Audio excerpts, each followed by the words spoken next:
blitz. Flag is thrown. There's your first down and a lot more for Demaryius Thomas. Swing and a shot by Freeman. Deep into the night. Back-to-back homers for the Braves. Blake Griffin will turn. Shoot a three for the win. Found it. Oh, he got it. He got the big win.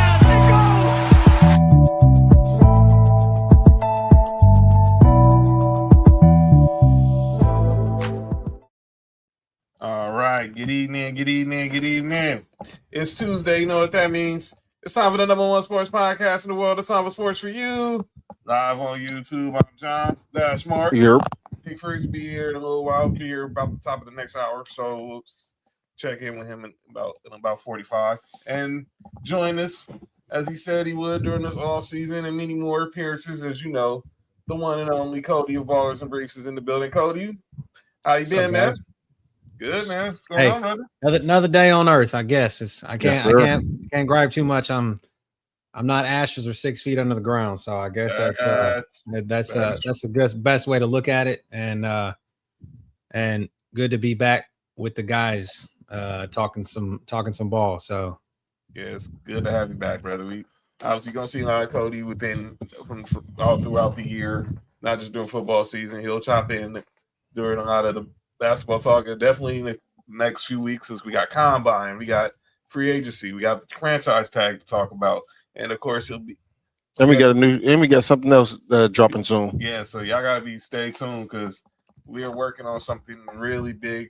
Paul. So the brand is working on something really special. So y'all be ready whenever that drops. Big announcement really soon about what Sports4U and Ballers and Briefs has going on. So let's just go ahead and get into what we got going on. This started in the world of the National Basketball Association, and obviously we're back full speed ahead with basketball. Seeing the NBA on NBC is such a joy. Seeing Bob Costas and everything. So I'm gonna start with what happened on Sunday. Well, let's start. Let's pause. I'll keep the ramble rock on, but let's start with what happened on Saturday. You know what up, JoJo? You know, hey JoJo, we're not Duke fans. Hey JoJo, y'all know we hate Duke. Facts.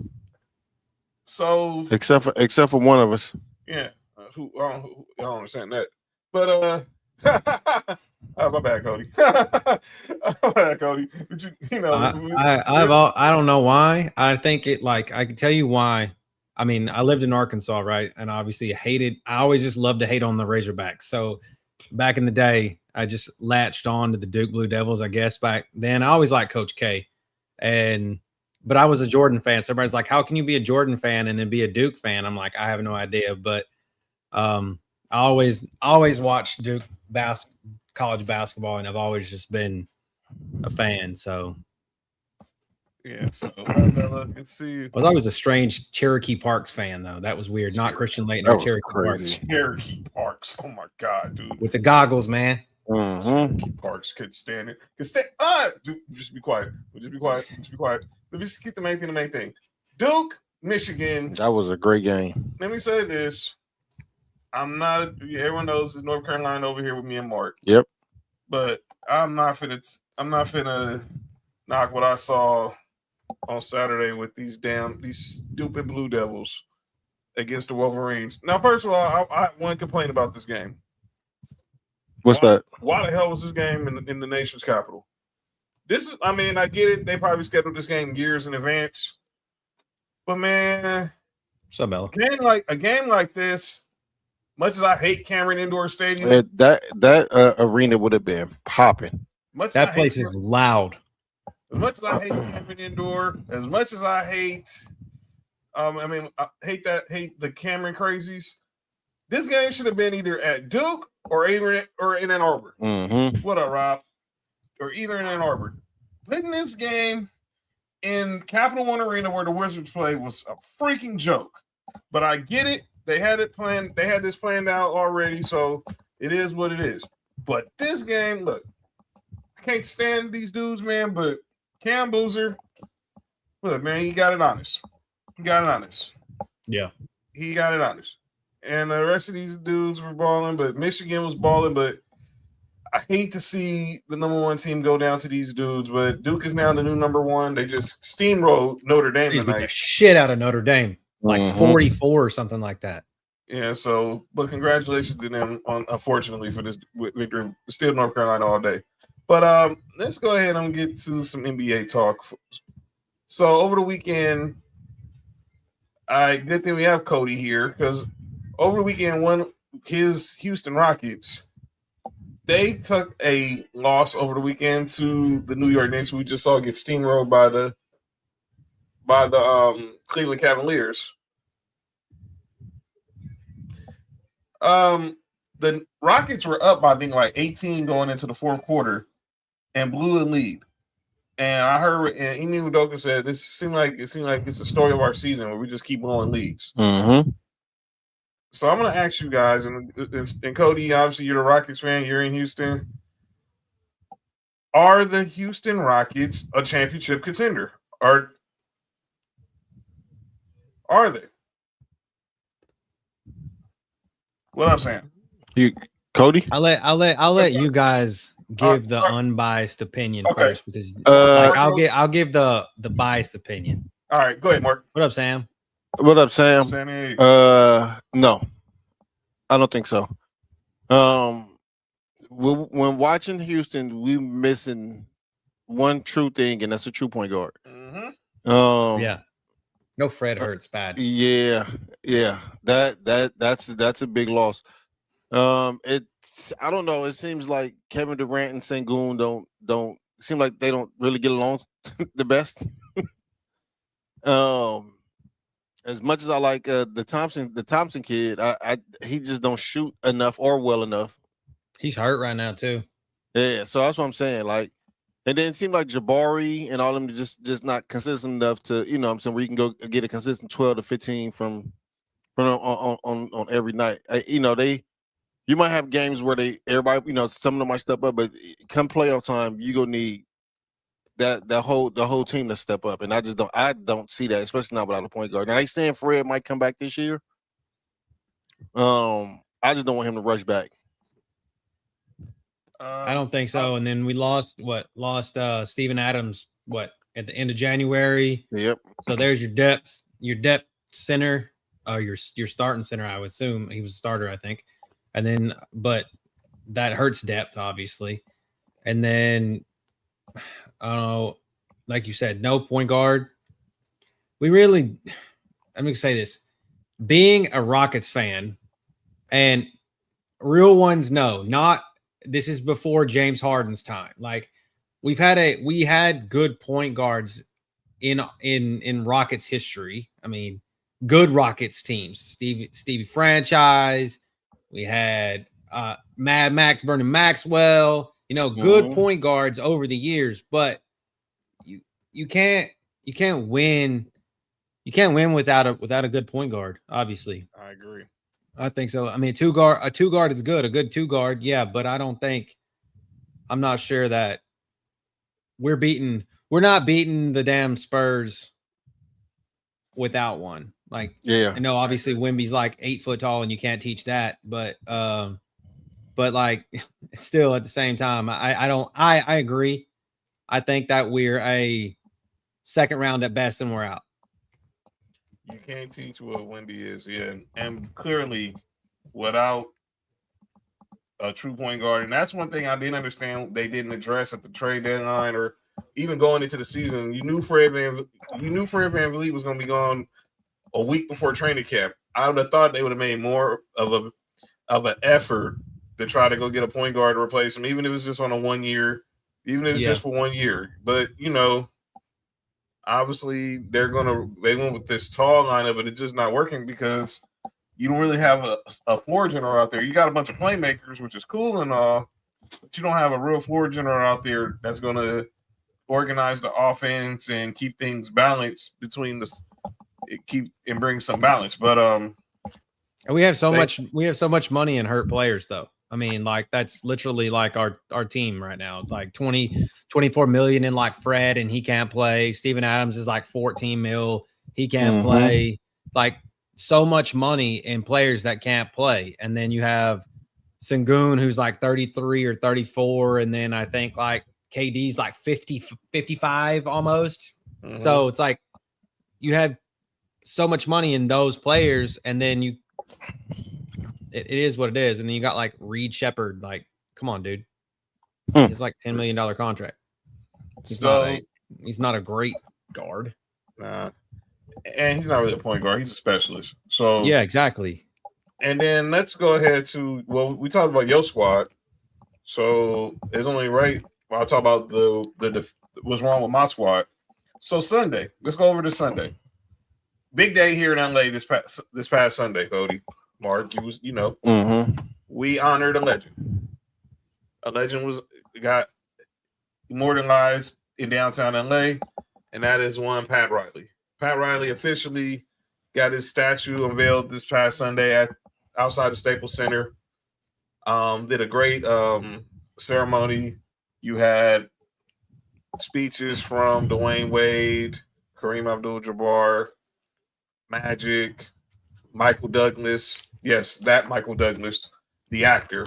A lot of people don't. If you know, you know. And for those who don't know, if y'all seen the movie Wall Street, Gordon Gekko is a splitting image of this statue right here. If you've never seen that movie, and him and Pat Riley became good friends after that. Yeah, The Godfather. He's great. He's been great for basketball, man. But you weren't a fan of Gordon Gekko of Wall Street? Oh, what? So yeah, but I say this: it was a good. He gave a good speech on Sunday too. All the former Showtime Lakers in attendance. You had some of the Heat. You had the Heat brass was in the house. It was in the Heat. The Heat brass was in the house as well. But that's what everyone's talking about. You know what everybody's talking about? They should be talking about the statue, and they gave a great halftime presentation for Pat Riley as well. But they're talking about this. Oh yeah, Pritchard beating the shit out of y'all. That's a third. Wasn't he the difference? Like yes. Literally, his 30-point game was like the difference in y'all's. I do remember some shit. Like I don't watch a ton of NBA, but I do watch stuff that happens, and I'm like, wasn't his 30 points the difference between? Oh, there it is, right there. There it is, 30 points. Him and Jaylen Brown pretty much owned the Lakers on Sunday afternoon. There was nothing we could do about it. And it started again. The game started off close, but then Boston and look, they're just better than us. The score is indicative of how this game was played the final three quarters. Boston is a better team than us. It's not even close. I hate the Celtics, and you're never gonna hear me say nothing good about Boston ever. But I'm not gonna be delusional and say that we weren't the better team going into this game. We clearly weren't, and they showed. Jaylen Brown looked like the MVP. This dude looked like the former sixth man of the year, and we just got our butts kicked badly. So when you hear that comes a lot of criticism. People were complaining about the Lakers' effort, that they weren't out here trying. One in particular who was talking about that was the great James Worthy, the Hall of Fame, Big Game James.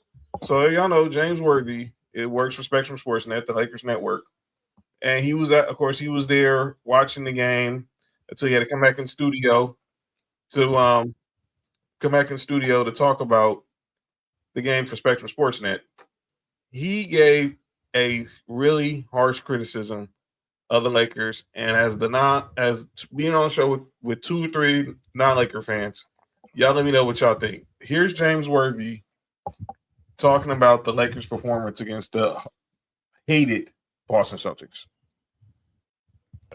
All valid. This game to me wasn't about stats and rebounds and all that. All that is the norm. Mm-hmm. No heart. Weak. No heart, weak.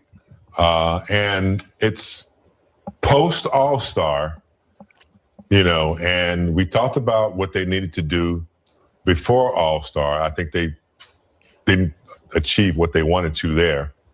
So now you get a break and they come back. Triple game, okay. That was a tough game. They won. But tonight, this afternoon was weak. It's the Boston Celtics. Okay, no Tatum. You're at home. You're in fifth place. You're trying to move up. You show no, really, to me, no respect for the uniform. Okay, when you come out and you get out rebounded, offensive rebound after offensive rebound, Pritchard, Jaylen Brown, you can sniff out weakness. Okay, when you do that, you can just dominate. That's what they did. Offensive rebounds, they've got to decide who they want to be, because right now, we don't. I'm not sure. They're a good team. I'm not taking that away from them. They're a good team. They got a lot of offensive power. But until they decide, I'm a little biased because it's the Celtics. Right. And it was Pat Riley's, a statue unveiling it too. Just to come out like that at home with no, it was just tough to watch. You said no ball. I drove back, listened to Don Ireland on the radio on the way in. It just got worse. Mm-hmm. The game. All right, man. I'm gonna let y'all be y'all the non-Laker fans. Y'all respond to what James Worthy said. I don't think he's completely wrong. I think he's overreacting because it's the Celtics. But again, us not being Laker fan, we probably don't feel that same vitriol towards Boston as he does or y'all do. Mm-hmm. But to me, we've seen games where like this before, where the Lakers come out and play lethargic. Like I said, I think it's just over because it's Pat Riley night, and then y'all playing against Boston. I think that's all it is. I do have a question about the Lakers, though. Go ahead, Cody. And then being the you guys know that I'm about a half-ass stats nerd, so I'm just looking at the stats in this game because obviously I just know the score. So I mean, the score is the big deal, right? Obviously 30 points, but from what James was talking about, you would have thought you guys got out rebounded by 300 rebounds, so the offensive rebounds, they only got one more offensive rebound than you guys did, and they only got 10 more defensive rebounds more than you guys did, and so that's only 11 total rebounds more, right? I mean, that's 11 rebounds, 11 opportunities you could have the ball, put the ball back in the basket, right? So that's 20 points right there. But the thing is looking at the stats, you guys didn't get beat that bad based on the stats. If it's just lollygagging and you guys are starting putting the ball in the bucket, that's on the players, not the stat line, So I see where, like, kind of to Mark's point, I feel like James is a little bit overreacting because it's like your biggest rival of all time kind of put it to you, and it makes you look bad. And I do see kind of where he says it's disrespect for the uniform, but at the same time, it's not like you just got beat by point. Like I just can't. The stats don't lie, right? Like stats show it's just points. So I guess that's maybe it. So, but I think points wise, yes, it kind of show a little bit of being lackadaisical, but I don't know, man. I feel like he did kind of like overreact just a tiny bit. All right, let me read some comments and then I'm gonna react. So Sam said the Celtic-Laker game angered me and embarrassed me as a Laker fan. The Lakers pissed me off even more saying they're keeping Rob. I'll get to the Rob Pelinka situation in a minute. It was like one thing. Man, Rob, I forgot who I heard say it, but I think it was right. I don't think these guys have the same hate of the Celtics that those of that was Antonio Daniels who said that. He was on Sirius XM that was saying it. DeMarco was saying it. DeMarco Farr was saying it. Travis Rogers was saying it. Sam was saying the Lakers was just BSing and not playing hard, playing soft like a bunch of people, like a bunch of wussies. And AC saying that Jaylen, no, he ain't a fraud. I know what you're saying as a Laker fan, but he ain't a fraud. Let me say this. I watched the whole game. It was Daddy-Daughter Day. Watched it, took Sophie home, came back, watched the second half after Pat Riley's ceremony. But I didn't watch the whole game. The Celtics were the better team. Let's not act like that's not the number 2 team in the West, in the Eastern Conference we're playing, excuse me. We're the 5th best team in the West. They have what we don't have. That's athleticism, length, and defenders. And let me say this, and like to the point where Rob was saying, only people who really know probably have any true animosity towards the Celtics would be LeBron and Luka, because we know LeBron's history with the Celtics. The Celtics bounced Luka out of the finals, which is probably the reason why he got traded to the Lakers in the first place. Austin Reeves, maybe because he's been around the last 4 years. Him and Rui been around probably the last few years, whatever. But none of these dudes don't really know about this. I'm not expecting DeAndre Ayton. You know what you got with DeAndre Ayton. I don't want to hear that. As much as Michael Thompson tried to uplift the spirit, Rue may be the only other person in that, because he was with Washington for so damn long. Yeah, but maybe. that was trash. I'm gonna be honest with you. I don't even think LeBron and Luka have the hate for Celtics. Like exactly, that's what I'm saying. I don't think I agree kind of with what Mark's saying there. I think that. But I think I'm not sweating with the Lakers. I'm talking about just in general. I think LeBron hates the Celtics in general. I don't think he hates the. I think he hated that. I think he hated that because I don't think he hate the Jason Tatum. No, when I think it was the big three Celtics that he didn't like. I don't think everything after that. I don't think it was really after Celtics. I truly agree. But he grabbed one of the big three. Yeah. Yeah, and he told Ray, said, "Come on over. Let's win a championship over here or two." And here's my thing, I hear everything James Worthy's saying, but I think, like I said, this was all because it was Pat Riley's day, and all the Showtime Lakers Magic was there, he was there, Kareem was there. Then they should have got out and play if they feel that bad. Well, heck, they probably see how slow we move now. You mean they would have just been just as equivalent. You also got to think, it's Pat Riley there. Guess who don't give a damn about Pat Riley? Nobody. LeBron. Well, although he did sit out. I'll give LeBron credit. He sat out there during the ceremony and dapped him up. Cool. You think these Lakers give a shit about Pat Riley? No. Because all these dudes recognize Pat Riley as he was with the Heat. Is it Heat front office? Right. They don't care about that. Nobody knows that Pat Riley coached the Lakers in the 80s. They probably don't even know that Pat Riley coached the Knicks in the 90s. I was about to say the Knicks. I was about to say the Knicks or the Knicks in the 90s. They know him as the guy who got LeBron James, Dwayne Wade, and Chris Bosh to Miami. Yeah, that's the guy. And bumped Stan Van Gundy's ass back out when he was the coach. He said, "I'm coaching Shaq, D Wade, and Jason Williams with the Heat to a championship over the Mavs." Candace, what's up with it? What up, Candace? But no, Candace. And the whole disrespecting the uniform thing. I mean, let's calm down. None of these dudes.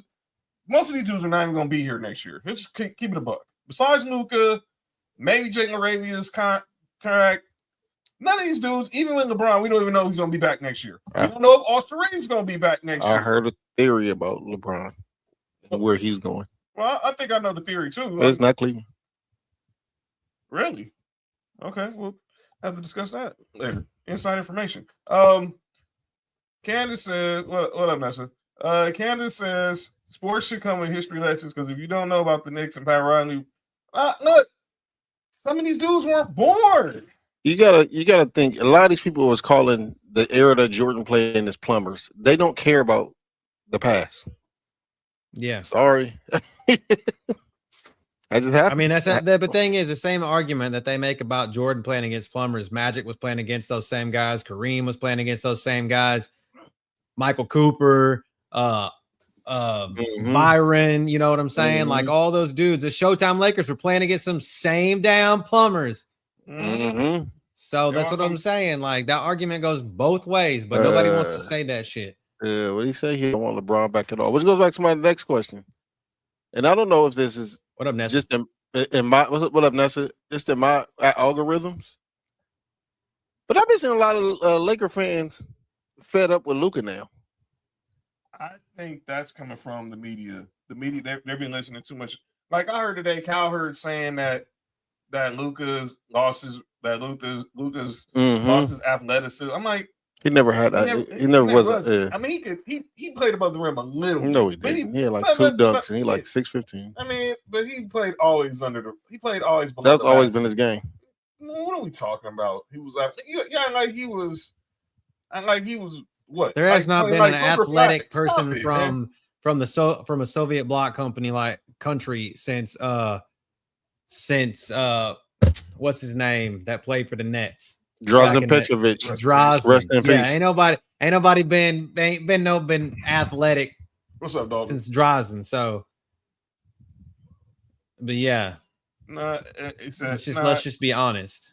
Yeah, but I did read something today about somebody. I can't remember who the hell said it, but they were saying that Luka's all he's looking for is a foul. Like that's all he's doing, right? Let me go there because Michael Thompson said the dumbest thing today on the radio. So I'm hearing this talk about people playing. Look, and I don't like hearing Luka always whining about calls, but superstars do it all the time. Kobe did it, MJ did it, Magic did it, LeBron did it. Every superstar did it. So everyone upset that Luka was complaining about the calls. Let me stop that. Yeah. It was Zach Lowe. That's right. It's exactly who it said, Rob. That's exactly who said it. It was definitely Zach Lowe saying that. Yeah, it was Zach Lowe. Calm the F down.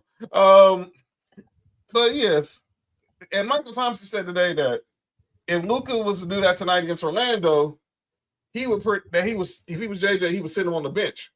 I'm like, yeah, let's see how long that happens before the Lakers are down 12 to Paolo Banchero and Desmond Bain. Mm-hmm. You didn't imagine Pat Riley didn't complain about calls? Pat Riley didn't sit him down. Think Jordan didn't complain about calls? Phil Jackson didn't sit him down. I know Kobe complained about calls, and I know Phil, Dale Harris, or no coach sat him down. Shaq did too. And he was getting the most. He was fouled the worst out of anybody. There's only 2 players in the NBA that's probably got fouled the most. That got the least amount of calls. Shaq and LeBron. Yep. Come on, man. What are we talking about? We gonna bench Luka. Well, it's built like a Mack truck. No, it's built like a tight end. So there you go. Man, talking about you gonna sit Luka for just to get? No, you're not. But Luka does need to give up free baskets like that though. That's what a lot of Laker fans I've been seeing say that, like, you know, if you complain about the call, that's cool, but at least get back on defense. Yes. I got an Isaiah Thomas story for another time though. I got a good one. And then that whole situation with on Sunday, Luka was complaining. Marcus Smart get called for a foul. Austin Reeves get a tech.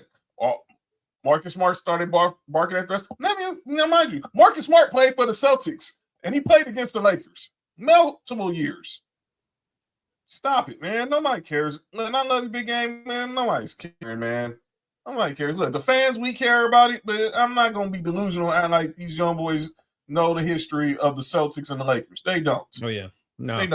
They don't. And if you're a free agent and sign with the Lakers, I don't mean you automatically hate the Celtics. Exactly. So it's the same type of shit like I think like Pittsburgh and like NFL purposes, Pittsburgh and Cleveland, or Pittsburgh and you know, like no one gives a shit about the AFC North. Like that rivalry's I didn't expect when George Pickens got traded to the Cowboys, he just automatically was about to hate the Eagles. Yeah. Or the Giants. Yeah, I mean, come on. There's only one person. I forgot who it was. I think he played for the Ravens. And they told him he should sign with the Steelers, and he said, "I can't do it." Wow. That's the only time I've seen it, you know, recently. But yeah, the Celtics do look like a good. They are looking like a good team. So I'm gonna stick there. I don't want to, but I don't like talk about the Celtics. But when I ask you guys this question, because I heard Chris Canty say this the other day on the Sportsmanlike, he said, if Jaylen Brown wins MVP, he already has had a better career than Jason Tatum.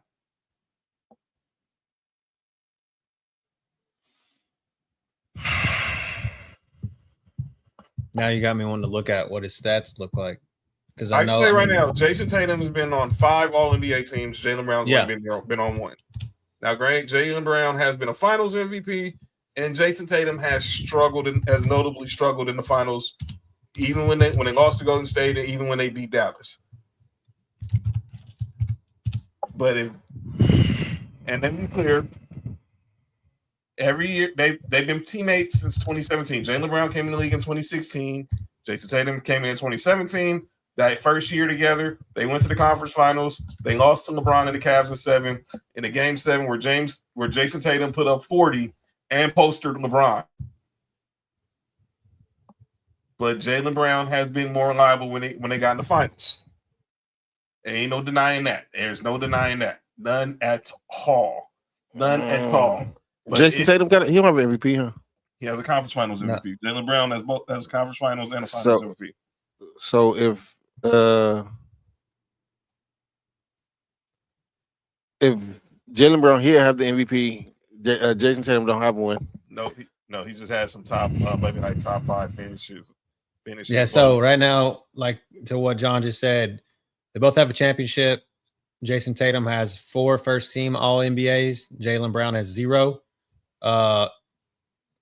Tatum has 5 All-NBAs, and Jaylen Brown has 1. Tatum has no Finals MVPs. Brown has 1, and it's 6 All-Stars to 5 All-Stars for Tatum, according to what I'm looking at right now. That All-NBA is different for me. Yeah, All-Star to me is a popularity contest. So yeah. But yeah, All-NBA, Jason Tatum has been, and look, in less games, Jason Tatum is better in every category. He's better in every category than Jaylen Brown, except for field goal percentage and the field goal percentage. So yeah, every category he's significantly better than Jaylen Brown. Points per game. What Jaylen Brown averaging this year? He's averaging 29. He's having a career year. 29. I think he's shooting about 40% from the field, about 35 from 3. He's having a career highs in points, rebounds, and assists. This is important to me is because 70 games he's played though. What's always been marketed as Jason Tatum as the number 1 option. So they always run their offense as Jason Tatum number 1. Mm-hmm. By the way, we gotta ask a question about Jason Tatum in a second. Go ahead.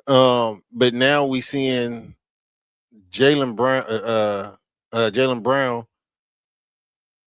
become the number 1 option, and it's not missing a beat. Not missing a beat. It's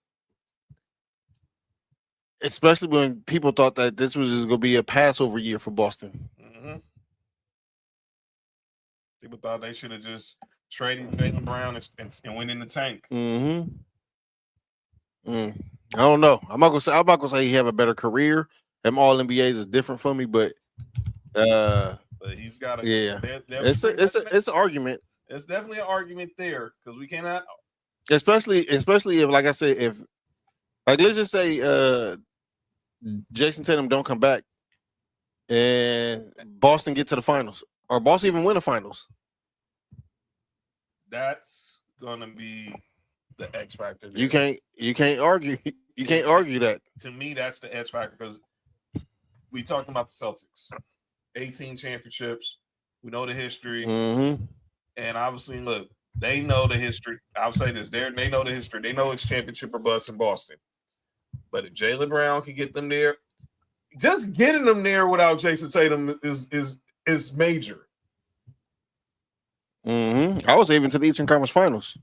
Well, that's crazy. He's averaging 10 more points a game than he has in any season or in his career. So he's answered the call and a rebound and a half. He's answered the call easily this year, and that's why him and Cade Cunningham are 2 of the top MVP candidates. Speaking of Cade Cunningham, we got to see this game last night on Peacock. Boy. Wemby. The Spurs went to Motown and gave a Motown beatdown to the Pistons, 114-103 last night. And Wemby had 21 points, 17 rebounds, 6 blocks, and 4 assists. Cade Cunningham probably had his worst game. I don't follow a lot of Pistons basketball for obvious reasons. F them. But that probably was his worst game of the season last night. 5 for 26, 15 points and 10 assists. He went 5 for 26, and when he was guarded by Stephon Castle, 3 for 13. Yeah, I'm pretty sure that is his worst game of the season. But I'm not talking bad about Cade after one game. What he's been doing with Detroit. He's in the Jaylen Brown category. That's why I think both of them are going to be is really going to be a close. Have you ever seen a co-MVP in the NBA? Mm-hmm. Not that I can remember. Mm. We've seen it in the NFL with Peyton Manning and Steve McNair, rest in peace. We've seen co-rookies of the year with your boy J. Kidd and Grant Hill. We might have a co-rookie of the year this year too. Or with Steve Francis and Elton Brand. And like I said, we might two Duke dudes when man. It's sickening, dude. It's freaking sickening. Hey Duke. But yeah. Never had co-MVPs. Never. Okay, I'm not surprised by that. Yeah, because I mean, I get it. It's one of the things where you should pick one, but I'm not mad at neither one of these people getting it. I'm not shocked either, but if I had to pick, I think I would lean more towards Cade because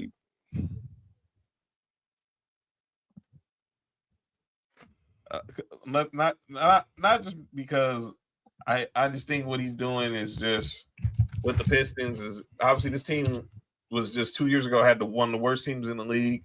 JD Bickerstaff enters last year. They obviously make the playoffs.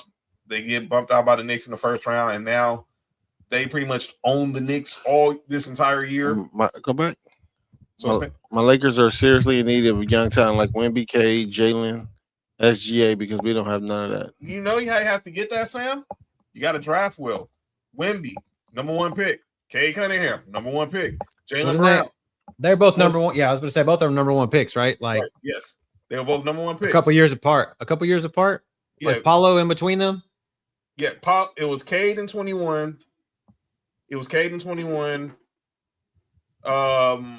Paulo was in 22. Wemby obviously in 23. So okay. And then Jalen Brown was the 3rd pick in the 2016 draft. The Lakers took Brandon Ingram at number 2. Nobody knew SGA was going to be this SGA. He was a top 10 pick. They knew Ben Simmons. Oh, I'm just looking at it now. Just pulled it up. Ben Simmons was the fucking 2016 number 1 overall pick. Oh my god. Ben Simmons, Brandon Ingram, Jalen Brown. That was, and then Dario Saric. Those were the top 4 picks of that. I think those were the top 4 picks in the draft, if I'm not mistaken. And then the next one was fucking Markelle Fultz. Oh my god. Yeah, Markelle Fultz in 2017. Yeah, don't get me started. That was the year we took Lonzo Ball. I'm not confident in Pelinka in drafting good. Let me say this. All right, so let's go there. Since Sam is mentioning it. So right. the Lakers have hired a familiar face. Mark might know this guy, remember this guy. Does the name Lon Rosen ring a bell to anybody? Lon Rosen. Does anybody know that if you're a Lakers fan or you grew up in LA, does the name Lon Rosen? Mm-hmm. Lon Rosen was Magic Johnson's longtime agent back in the 80s. He since then he's been in business. He's business partners with Magic, but he's also been working as the Dodgers head of business operations. On Friday, it was announced that he's going to be the new Lakers president of business operations because our longtime president, Tim Harris, is retiring at the end of this year. So Lon Rosen today had his first, press conference, addressed the media, and he said what I think pretty much most Lakers fans with any sense knew. They're not firing Rob Pelinka yet. They're going to let Rob Pelinka play out this offseason. But Andrew Friedman, Farhan Zaidi are going to also be advisors to owner Mark Walter and obviously to Rob Pelinka. And I think Magic's going to be involved as an advisor as well. He's not going to be in the front office. I think this is where Magic comes in, where he does his work. He's Magic. Which Magic? Irving. You say it was a work as Magic. I don't know which one you're talking about. No, yo, chill. You good? You all right, man? Overcome. He's going to overcome. Just say that. He's going to overcome. He's going to overcome. Overcome things that might or might not be impossible. Well, overcoming is how he got in that situation. Yo. And that is the reason why the title of the program is going to be the title of the program. Supposedly. Hey, we'll get a copy. I should have worn my shirt today. Relax. All right, but here's the deal. I knew they weren't going to fire Rob Pelinka, and shout out to Scoot Henderson back in the building. They weren't going to fire him anytime soon. I don't think they're going to do the same with JJ. And the question is, Yo, Nessa, relax. That's a lot of zinc. You'll go blind. You'll go blind. What's wrong with you? And as soon as you say that, look who walks into the chat. Ladies and gentlemen, joining the show, the one and only Nick Freeze. Oh my God. What up, Nick? Nick, you there? Mm-mm. I didn't say he's in the black, but dang, pause. Wait, you say getting blacked? No, it's I just, What? Wait.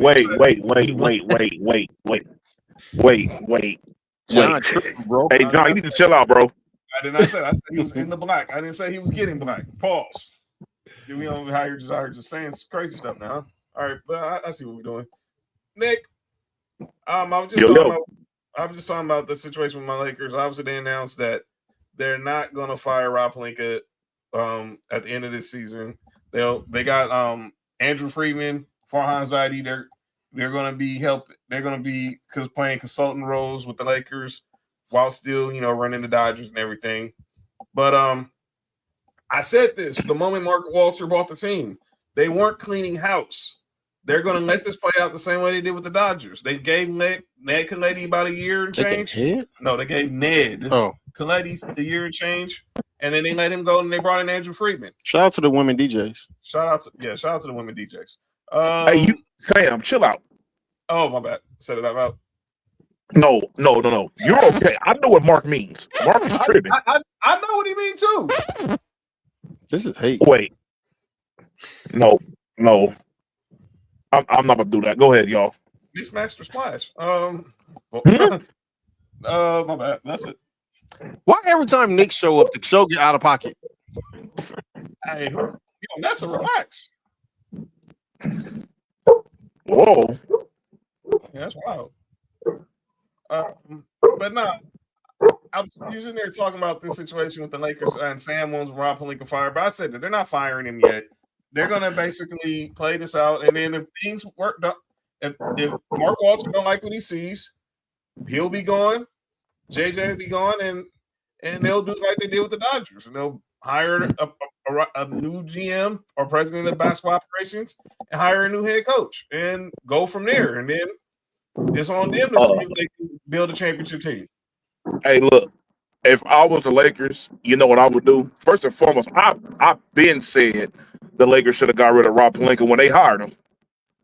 And I never liked the moves that Rob Pelinka really did. I feel like a lot of moves for him were like either set in stone already or like grandfathered in. But it's like I feel as if like what the Dodgers did. They got them a general manager who was who was in charge of like a small franchise. He did his thing up over there. And so what you do is you bring him in now, a guy who utilized the smaller franchises assets to the utmost. What can he do with a market like LA market? And that's what he did with the Dodgers. I forgot what bro's name is. John, I know for a fact John know his name. Andrew Friedman. There we go.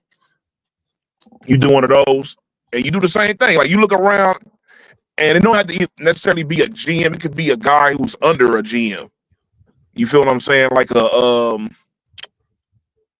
like somebody who might be like a OKC disciple or something to that extent. Like you learn so much. You say it like OKC. Hold on, and you say the OKC disciple. They're not getting. They're not getting Sam Presti. No, one of his disciples. He's not going nowhere. He's not going nowhere. He's got all them picks. He's not going nowhere. You find a guy like Troy Weaver who worked for him that was in Detroit or somebody. That man has never done a bad job in OKC, even when they weren't good. He's never done a bad job over there. Right. Y'all want Brandon Bean? No, I'm good. Hey, chill out, bro. No, I'm good. I'm good on Brandon Bean. But yeah, that's what I look at with the situation with the Lakers. We just talking about Cade and Wemby. And Nick, I'm gonna ask you this another question we just asked. I don't know, did you hear? And you obviously, for those who don't know, Nick has been a very consistent on this take that he felt that Jaylen Brown is the best player on the Celtics. So Chris, I've been telling people that for years. But Chris Canty said this the other day on Sportsmanlike that he feels if Jaylen Brown gets the MVP, then he already has had a better career than Jason Tatum. Yes. It's the truth. It's the truth. Now, look, I have an even more interesting take. I'm going to say this on today's show anyways.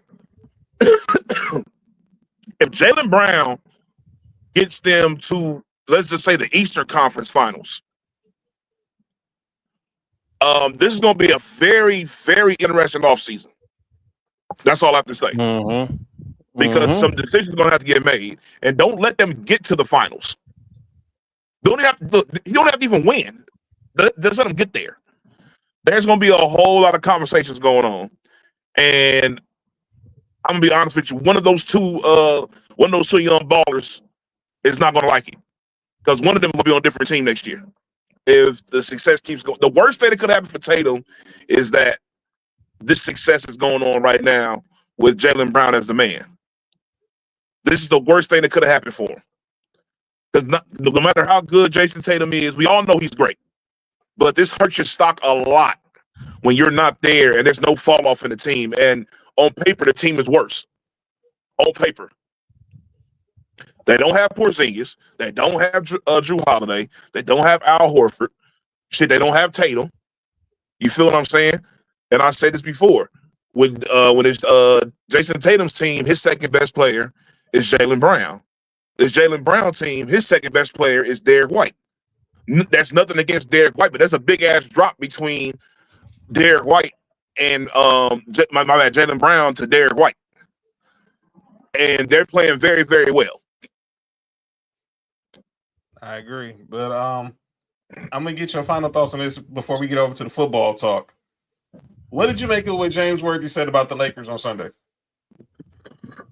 What did he say about? I think I was at work on Sunday. So let me paraphrase it. He basically said they played with no heart and they disrespected the uniform for going out there getting their butts kicked by the Celtics. Oh Lord! All right, extremely overdramatic because it's the Celtics.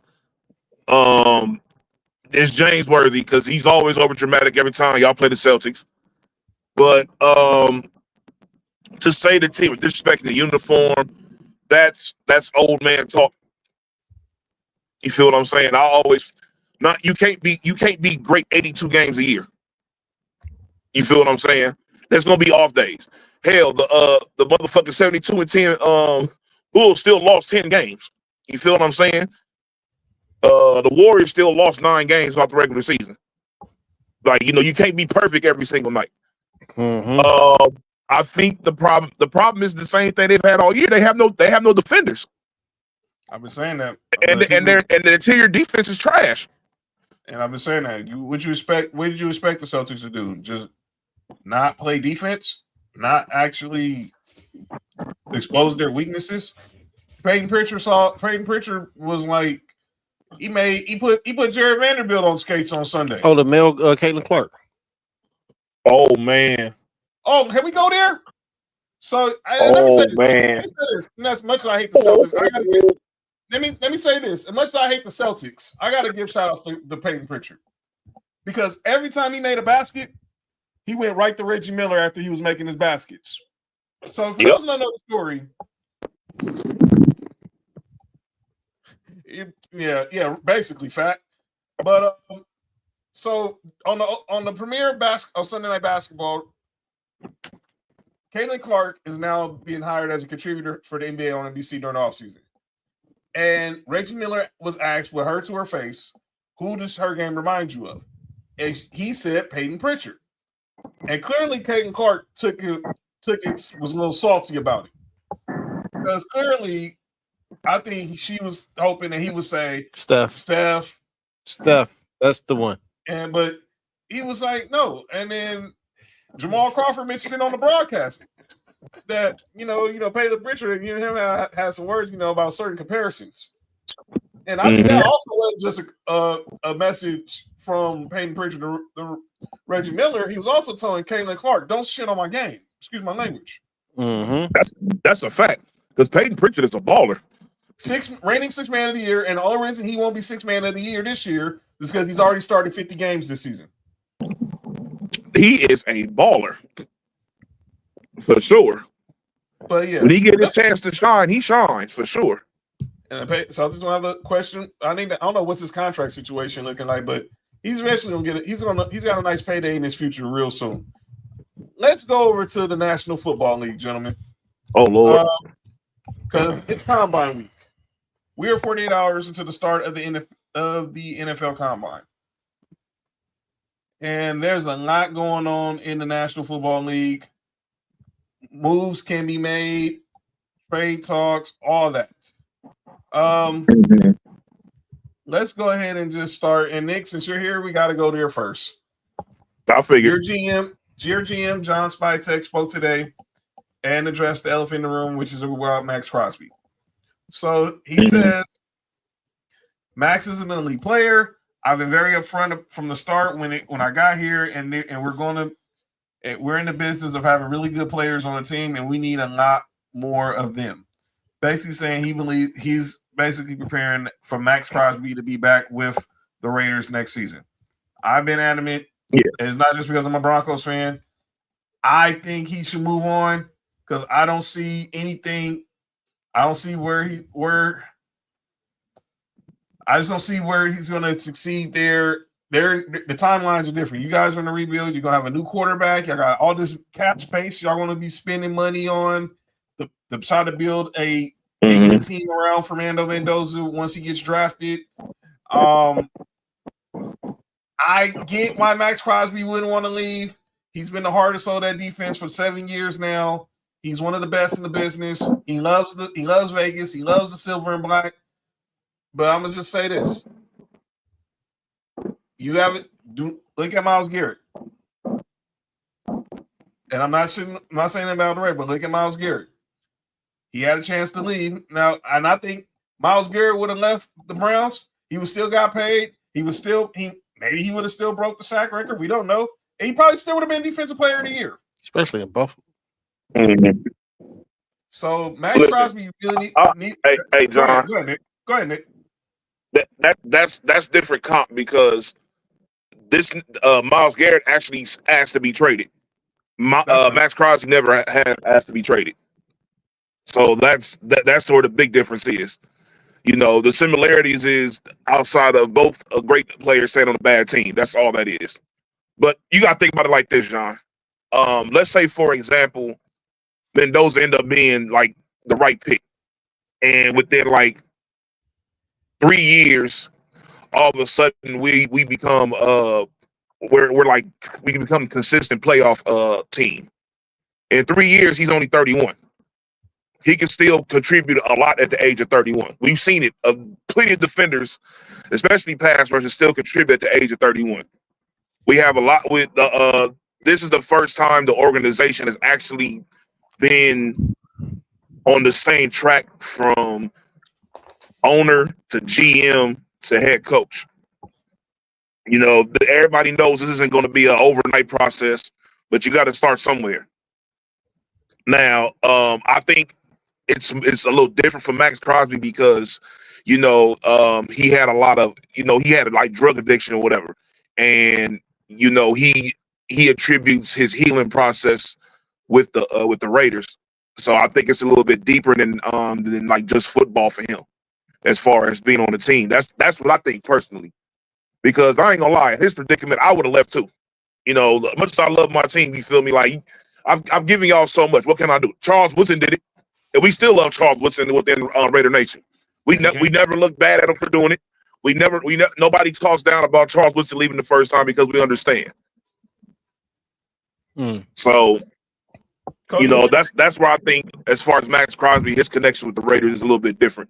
He puts them as like, y'all help me more than just get paid and become this great player. Y'all help me like in life, which is probably why he has the Raiders tattoo. Cody, what you think about the Max Crosby situation?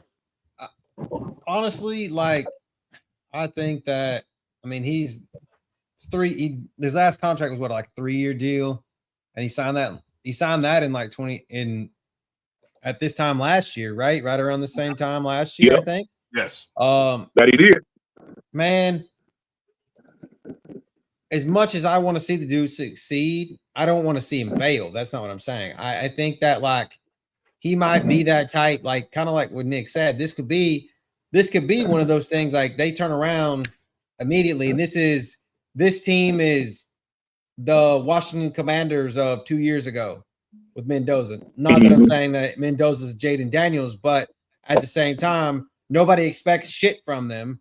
And then they come in and they make a run as a wild card team, or for some reason the Chiefs are still bad because Mahomes has a setback or some shit like that, and then the Broncos decide to fall off or something because Davis Webb is calling plays or something like that. So I don't know. I think that like this is his chance in the turnaround, and that this could be something that he's had, and I feel like maybe this is kind of the most competent group that he's had in his tenure with the Rams. I mean, with the Raiders, excuse me. So I think he should stay. To be honest, I love to see him go, but I don't think this is Myles Garrett with the Browns. I feel like the Raiders are a little bit more of a coherent organization as opposed to what that shit is in Cleveland. So yeah, that's my 2 cents. I think he's great, and I think he does a lot with a little bit. So, Mark, what you think? I think he should stay. No, I think he should leave, but I think what's gonna happen ultimately is he's gonna end up staying. Like what Nick said, I think it's more than just football. And when it comes to things like that, you have to respect that. I mean, they got to trade him too, though. So that's what I'm saying. Like, he's not. But that's the thing. Like, he's not like he's a free agent. Yeah, but if they open up trade talks, they'll get a good haul for him. Word is, if the Raiders were to trade Max Crosby, they want a Micah Parsons like package for him. So basically, talking about they would get that because his contract is cheap. $30 million, yeah, for what he does. His contract is cheap. His contract is cheap as fuck. They want 2 wins and an experienced player, but we'll see. I think even if this happens, it's not going to be no time soon. They'll probably go into training camp, but there's going to be a lot of teams trying to talk to the Raiders about Max Crosby over the next 48 hours for the next weekend while everybody's in Indy for the combine. Some NFL news to talk about. No surprise here. The Falcons, they're going to part ways with Kirk Cousins the first day of free agency.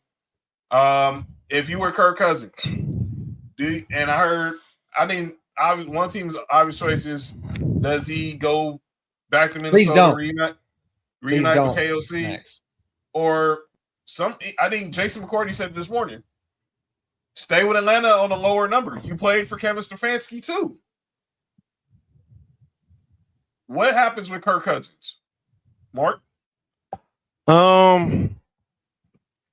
If Minnesota don't get nothing, I think that'd be the quarterback for him. But honestly, Kirk Cousins is at the end of his, on the downhill of his career. Man, I would take, that contract with Atlanta, man, and you never know because he still might end up playing over there. What you think, Cody? I like that. I like the same thing, but with Minnesota, though, because I feel like he has this kind of deep connection with Minnesota, I guess. Like, kind of like, okay, well, y'all believed in me when no one else did and gave me what I should have given. I feel like that he's willing to take a hometown discount to go back to Minnesota and work with KOC, because obviously he's been with KOC.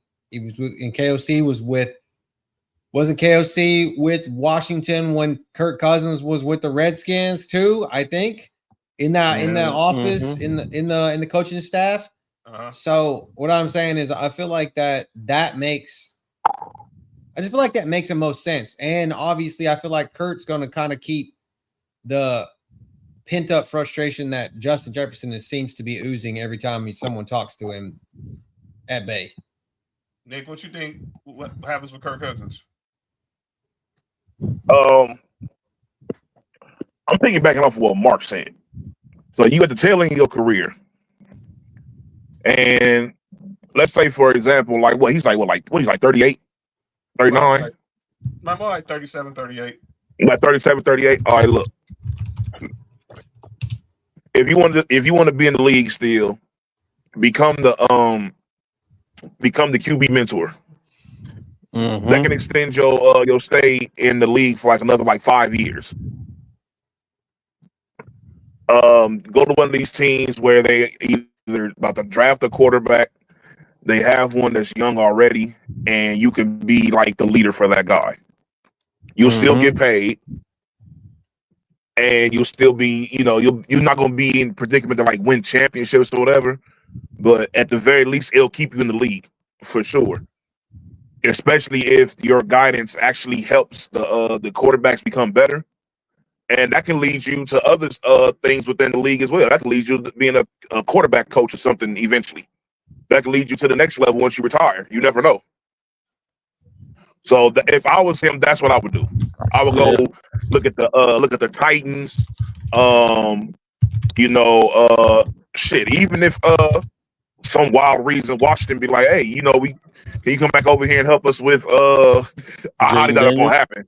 You feel about help with Jaden Daniels, or the Raiders want to call in and be like, hey, we're drafting Mendoza, help tutor him, whatever.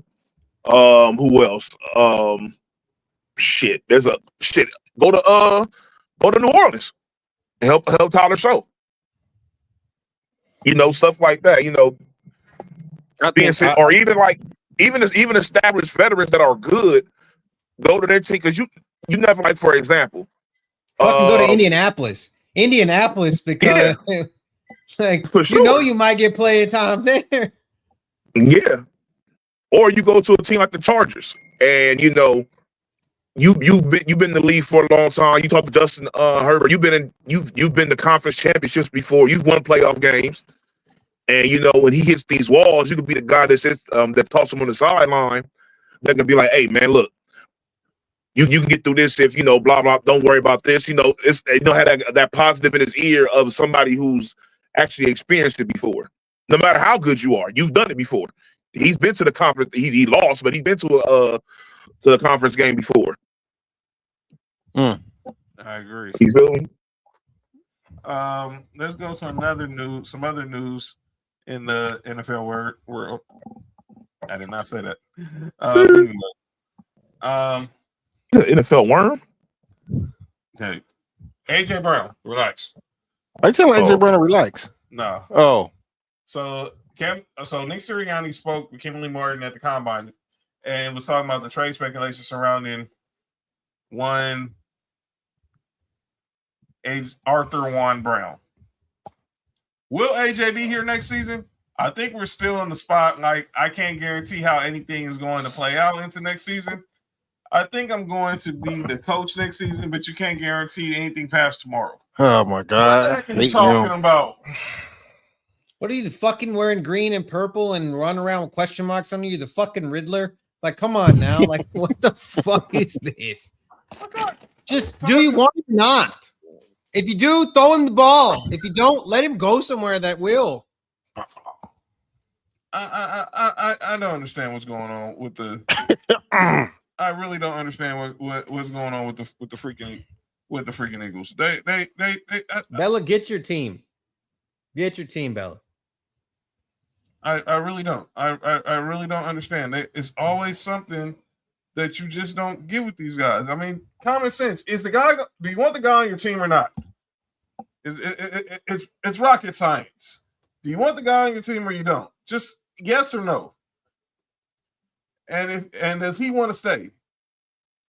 They're doing all this stupid crap. Now, personally, I think he's gone. I'm just saying that I think he's gone. But clearly they're going to play the waiting game, see how this plays out. They're going to play the waiting game and see how this plays out in the offseason. But I do not see A.J. Brown back with the Philadelphia Eagles next season. That's the bottom line. Yeah. What you got to think? The funny part is I do see him bringing him back. I just think the Eagles would just do it just to spite him. Stupid.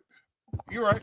I don't know. I feel like Howie makes weird shit happen, and I feel like that he's either he's cooking this on one side over here. Okay, I got a good deal. I can think what happened, but I also like you just said, Mark, do I want to spite the shit out of this? Like, Yeah. Yep. I think this goes up to the draft. Our boy Big Nick saying AJ to the Bills, second round at most. Yeah, he's not getting. You're not getting a first for AJ Brown. Them days are gone. Not now. The Titans did it when they sent them to the Eagles. Then you're not getting. The Eagles aren't getting a 2 for. Ain't getting a 1 for him now. You can kiss those days goodbye. So clearly, like Big Nick said, a second at most. But what the hell are you talking about? I do that. I think anybody would. I'd do it for Denver. What the heck is Sirianni talking about? Yeah. So okay, you think he's worth what the Steelers traded for DK? They got I think they got a second round, a 7th rounder, and a 6th round flop. That's it. I'm not mad at that pick. That's it. I'm not mad at that. Yeah. And you got to decide and you figure out, is he going to want a new contract? Because that was the real catch with DK Metcalf leaving the Seahawks for the Steelers was he ended up, signing a new deal. Now, clearly he didn't really live up to it this year. And we don't know what they're going to do next year at quarterback. Sounds like Aaron Rodgers might be back in Pittsburgh. Now that Mike McCarthy's is interested in having him back, but we'll see. Other news coming out of the combine is we're a week away from the franchise tag deadline, and we're gonna have. And when we get back here next Tuesday, we're going to talk about that. But it sounds like these two guys will either the only way you're gonna get them is by trade, or or they're gonna stay with their current team. So it sounds like the Atlanta Falcons are planning a franchise tag Kyle Pitts. That'd be at 1 year, $15 million. And it looks like the Cowboys are going to franchise tag George Pickens, which would be at 1 year, $28 million. Let's start with Kyle Pitts, because thinking about George Pickens was going to give me a freaking headache. I think knowing Stefanski, how he likes obviously the West Coast offense, you saw what he did with Njoku and obviously Austin Hooper or tight ends when he had in Cleveland, or even in Minnesota with Kyle Rudolph or Kyle Rudolph. I think he's going to want Kyle Pitts back in the Falcons. He should. I would want to keep Kyle Pitts, at least give him one more year to see how he fit, like you said, with Stefanski's offense. And I want to see if they get a quarterback, because I'm not sure how much they believe in Michael Penis. Michael's what? That's not like you said my cold penis. What's wrong with you? And Florida is cold. What's up, John? Said, to be honest, most of the Seahawks fans were happy to see DK go. He had too many anger management issues. Well, and shout out to that Seahawks fan that's about to get the bread. Yeah, shout out to him. Kyle Pitts is going to be the third in 2026 will be the third high or fourth highest paid tight end if he gets a franchise tag, because it's set at 16.3 million, and there's the three in front of him are Hawkinson at 21, Goddard at 20, and Dawson Knox at 17.8. There you go, Brandon Bean. There's your money. Spending it on fucking Dawson Knox. Wow. So he's going to stand to make more money than Dalton Schultz, George Kittle. Oh, my God. Like Travis Kelce. Fire Brandon Bean. Never mind. Yeah, you are crazy. Yeah, that's wild. And then there's George Pickens. So we all know the Cowboys are going to play this out all the way to the end. George Pickens, they can try to get a deal done. The last time the Cowboys franchised somebody and they got a deal done was Dez Bryant in 2015, and they went all the way to the deadline. Now George Pickens is on a 1 year, could get him for 1 year, $28 million.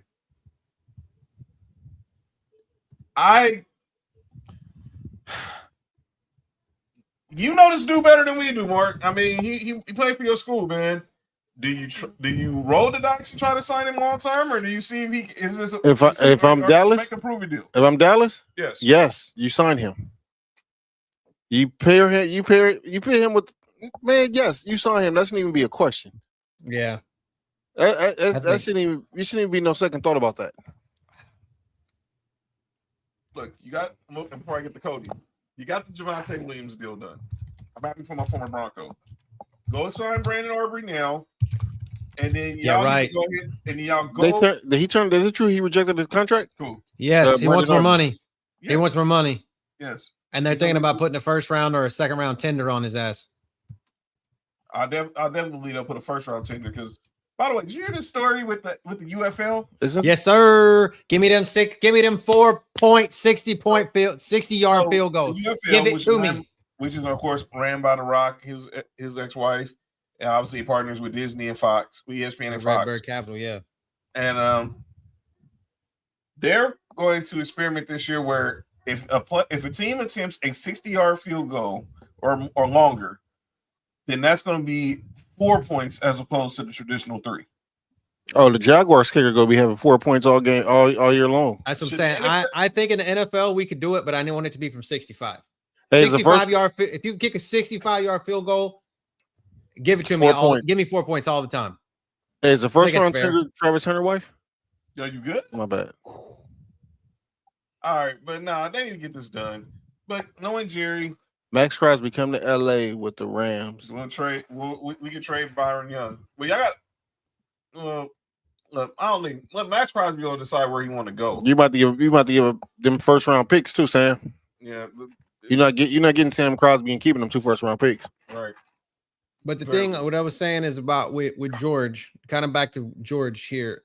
$28 million. Okay, so that puts him right as we speak, and this is today.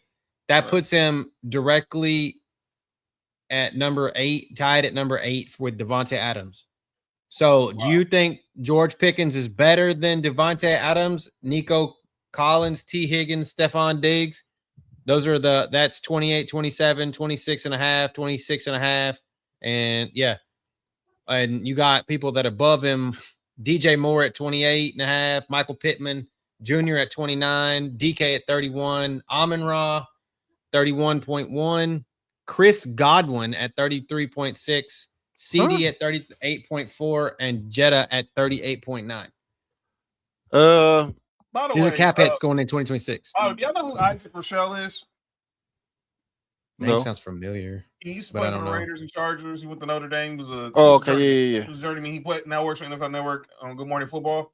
So this morning they had Sherry Burris had him, Manti Te'o, and Isaiah Stanback basically ranked their top 5 wide receivers. Was Manti Te'o's boy? Nice. By the way, and for some odd reason, I remember Rochelle. I've seen that dude on his wife is big on TikTok. I see him always talking about what they do with jerseys and shit. Yeah. But anyway, he did not have Justin Jefferson as the top 5 wide receiver. Shout out to Florida titties. Your look was like exactly like mine, Cody. You had Jameson. Obviously, look, he had Puka, he had Jamar Chase on there. Oh goddamn! I gotta look that up now. I'm sure it's on the internet somewhere. Yeah, it was on Good Morning Football. It was either today or I think it was yesterday. He was on Good Morning Football and did. I was like, "What are you talking about?" But yeah, you need to go ahead. They need to go ahead and sign George Pickens. Get that done. Get that done. And get that done. Oh my God. Okay, so he has DK, yes, JSN, Amon-Ra, Jamar Chase, and Puka. First of all, I don't disagree with all of those except for DK. I'll swap DK out for Justin Jefferson and be fine with that 5. Yeah, I don't know. Well, any list I don't have Justin Jefferson to me is suspect. But I'm just saying, like, out of the top 5, like you swap out DK, take him out, and add Justin Jefferson, and I don't hate that 5. All right. So final thing on the NFL front before we get to calling out names. Mel Kiper Jr. has his new mock draft out. So let's go ahead and break it down, gentlemen. Mel Kiper Jr.'s mock draft. So, of course, he has the Raiders taking Fernando Mendoza at number 1. Somebody say my quarterback? Yeah, we'll talk about him now. Your quarterback going number 1. Allegedly. Going number 1 to the Raiders. This is Mel Kiper's mock draft. He has the The Jets taking Caleb Downs from Ohio State. That's pretty high for a safety. He's pretty damn good. This would be the highest draft slot for a safety since Eric Turner in 91. That nigga's very good. Caleb Downs is really good. Yeah. Like he's different. He's not just like if he was drafted number 2, I would not be surprised. He's very good. Wow. He's one of those guys. Yeah. I would be very surprised if he's not good at the next level. He has Arizona taking David Bailey from Texas Tech at 3. The Titans taking Arvell Reese at 4 from Ohio State. The Giants taking Spencer Fano at number 5 from Utah. The Browns taking Ohio State wide receiver Carnell Lake at 6. Ooh. Commanders taking Ohio State linebacker Sonny Styles at 7. The Saints at 8 taking Knicks boy Mekhi Lemon in New Orleans. The Chiefs taking Notre Dame running back Jeremiah Love at 9. And rounding out the top 10, he has the Bengals taking Ruben Bain of JoJo's Hurricanes in Cincinnati. Oh, so they can like Trey Henderson at number 10. That'd be a perfect replacement for Trey Henderson. Yeah, are they gonna trade him though? That's the key. Cool. Trey Henderson. His contract is up. He's a free agent. He's a free agent. He's number Oh yeah, it is right. That's right. Yeah, he's a free agent. He done. They have the Dolphins. That's your Dolphins taking Francis Muigala from the U. Muikaka? Oh. The Rams, they have 2 first-round picks. One using my guy, Jermon McCoy from Tennessee. Damn. This is where it gets interesting. At 21, he has the Steelers taking Ty Simpson. Okay. Oh. Has the Eagles taking Kenyon Sadiq or be fucking pissed if that happens. The tight end? Yes. Fam. Hey man, I need somebody to draft him. Dallas Goedert is a free agent too, right? Oh, yes. Shit. I need for somebody to wait. Yeah. That's gotta be. Hey, Brandon Beak. Never mind. No, he'll give him $70 million if he come to Buffalo. By the way, Mark, he has the Bills taking Washington wide receiver Denzel Washington. I'm in Boston. Denzel Washington. I'm in Denzel Boston. Not Denzel Boston out of Washington. This is crazy. Training day, Denzel Washington? That would be crazy. No, Denzel Boston from Washington. That's funny. Cody, he has Jadarian Price. Taking Jadarian Price from Notre Dame, the other running back. Yeah. He has my Broncos taking Emmanuel McNeil Warren, the safety from Toledo. And then, of course, the Patriots taking Arian Mason Thomas from Oklahoma, and then rounding out the first round with because they gonna let the quarterback go, huh? They gonna let Greek Wooden go, huh? Yeah. I don't think the Chiefs are gonna draft old boy from Notre Dame. I think he'll get a running back in free agency. Yeah, I think they're gonna get the Super Bowl MVP. But here's the thing though. Here's where I understand where they could draft him as well. If Mahomes was playing this year, then look, if you're 100% sure that you're going to get at least 12 games out of Mahomes, then I would go after Kenneth Walker. If I'm not getting at least 12 games out of Mahomes, then I draft Love and then have him ready for Mahomes to be Mahomes' workhorse next year. But I think Mahomes is gonna play, and I think they're gonna bring back Hill, and they will sign Kenneth Walker, and they bring him back in Kelsey. That's what it sounds like. Nessa says, "I have a question for y'all. If you were able to choose your coach and QB, who would you choose and why?" Well, in the league? Yeah. Well, I would choose Josh Allen. If I could choose my quarterback, I'm choosing Josh Allen. If I'm choosing a coach, I'm choosing Sean McVay.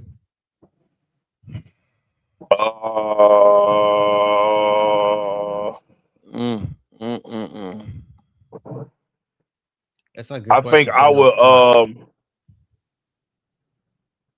It would. Like active quarterbacks right now. Yes.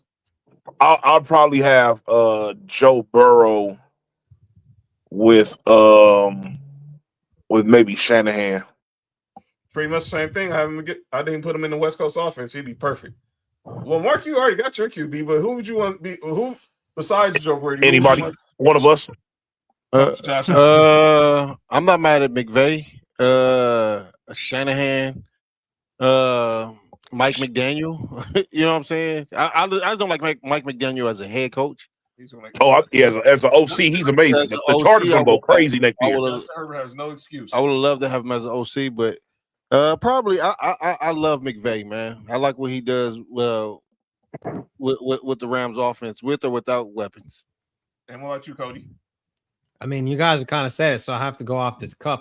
I do like the Josh Allen and I like Josh Allen and Shanahan. Because I feel like that would work. Like it would work because I feel like Josh Allen could be so much of what kind of like John Elway was back in the day when he would just pull the ball down and run it. And he could throw the ball too. But if I couldn't pick them, I would say just going totally just opposite of that, man. I feel like the upside that you could see in if he doesn't just totally just blow it, I think that maybe somebody like if you would have got like Jackson Dart with a Sean McVay, or like someone like just a super uber athletic young guy with the Sean McVay, let him kind of just mold him, you know. So, but I like the Josh Allen and Shanahan. I think that's probably the best way that I would go. Definitely not the asshole that we're not gonna trade. Man, hey, I ain't gonna lie. I think Drake May with Sean McVay go crazy too. How about Patrick Mahomes and Andy Reid? Yeah. I mean, I guess most Kansas City fans will say that. Well, I don't know. It only works at its best when Airbnb is there, and coincidentally, he's back. Go figure. You said good nigga. I said go figure. Oh. Whoa. All right. Let's get to the segment that's often imitated, never duplicated. Mark already tripping. John. I don't know what fucking on John on. I ain't say shit. Anyway, We know John. Yep. Relax. Let's go ahead and get shut up, Nick. Let's go ahead and get to calling out names. All right. I'm gonna start this off. My first calling out names.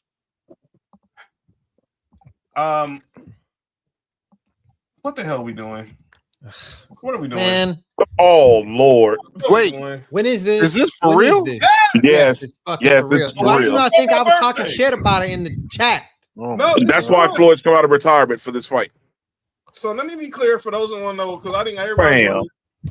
Why is Floyd coming out of retirement and fighting Mike Tyson? You're fighting Manny Pacquiao again. Floyd Mayweather is in debt. He's involved in a huge $300 million lawsuit against Showtime.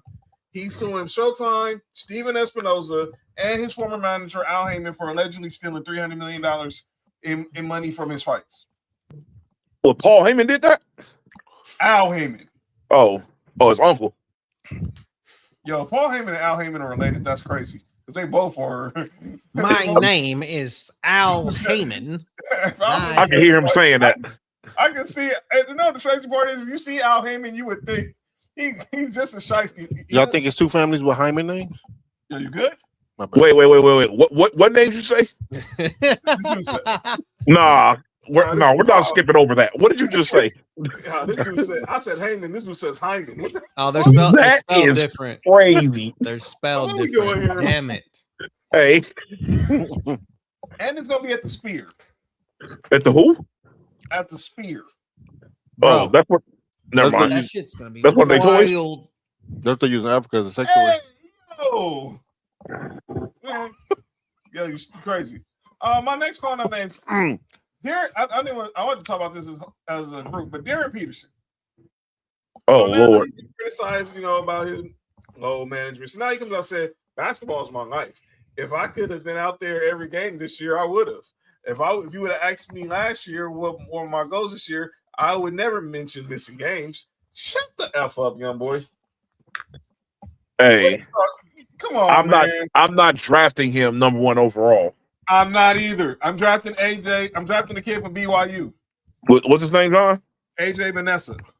What BYU stand for? I'm a Busting youngins up. Yo, you good? Same thing as Brigham Young. Let me. You know what you just did here. I know what you just did here. It's Brigham Young. Brigham. Brigham Young. There's Brigham. not no N in it. It's Brigham. Wait. Not Brigham. like, Wait, hold on. You put something together, John. Hey, that old boy that worked for Penn State work over there too? Bruh. Yo, you good? Are Bruh. you good? Jerry Sandusky? Yep. Bruh. Yo, you know there's two Jerry Sandusky's? Yes. Nah. Like the Yes. Undertaker. Same thing. There's a Jerry Sandusky that's another coach too. There's a Jerry Sandusky who's I actually changed my name. Who's actually the voice of the Ravens. I ought to change my name. But he spares his name with a G and not a J. That don't help shit. That don't help nothing. It really don't. Yeah, Brigham Young. Yeah, you good? That's fucking crazy. I don't know about Showtime. I thought it was the building. What? Wait, what? She's talking about Floyd, but this whole I saw that story too, but I know he's suing Showtime over for $300 million. I thought John was tripping for a second. I'm about to say, hold on, John. Always has an Floyd Mayweather's in debt. Yes. For sure.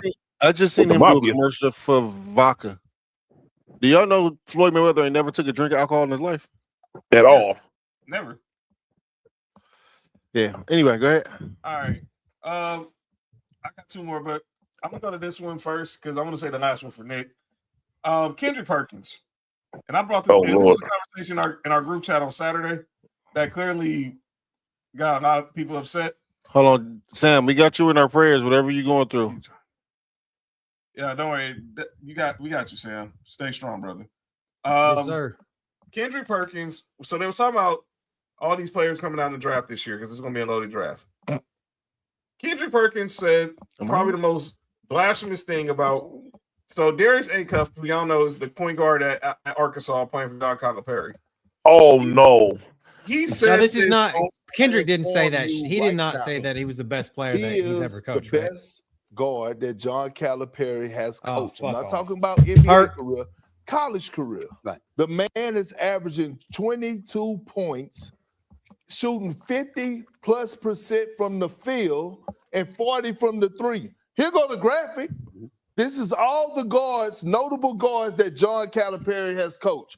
Look at the averages.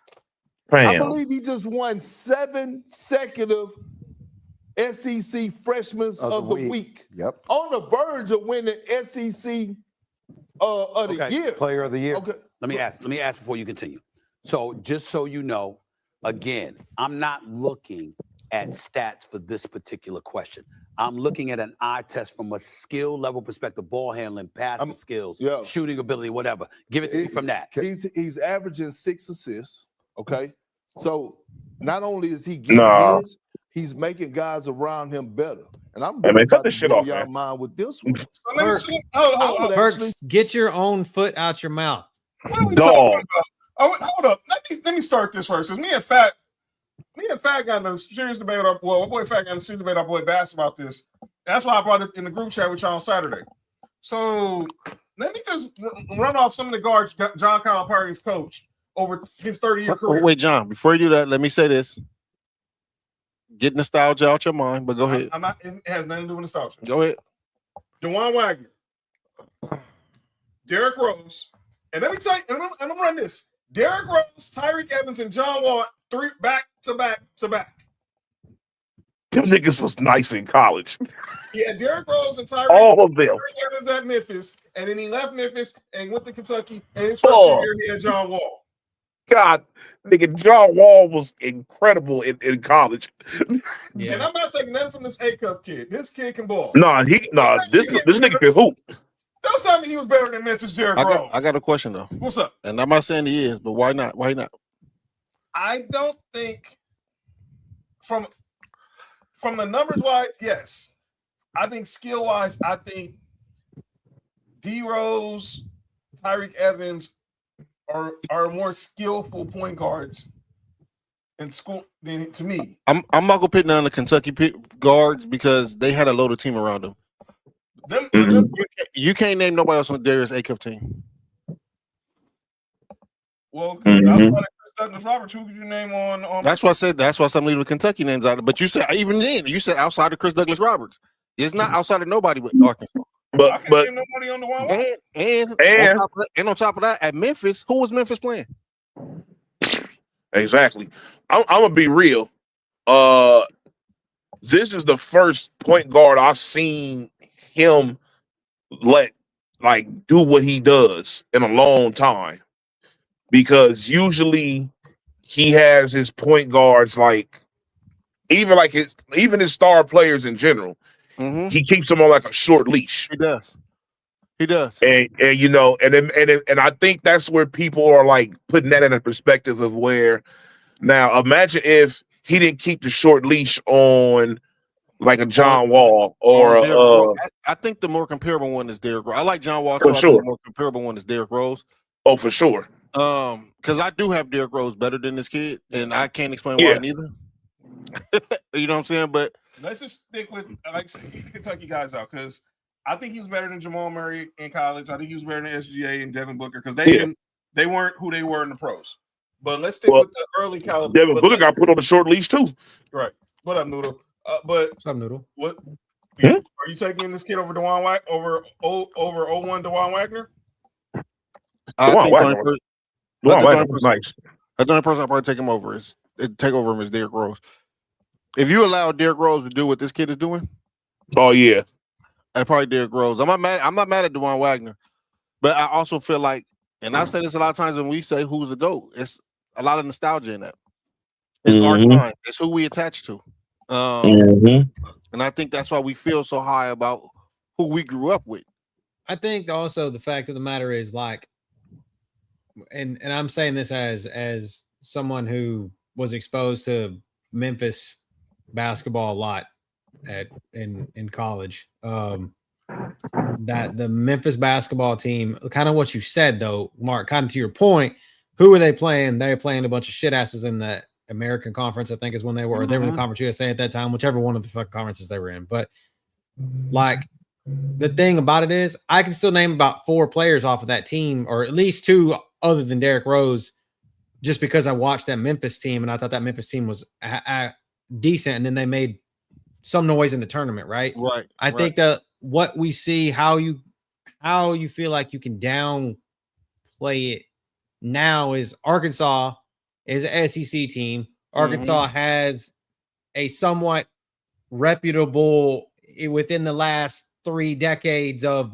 being a team that was either in the tournament, gone in pretty far in the tournament, or won the tournament.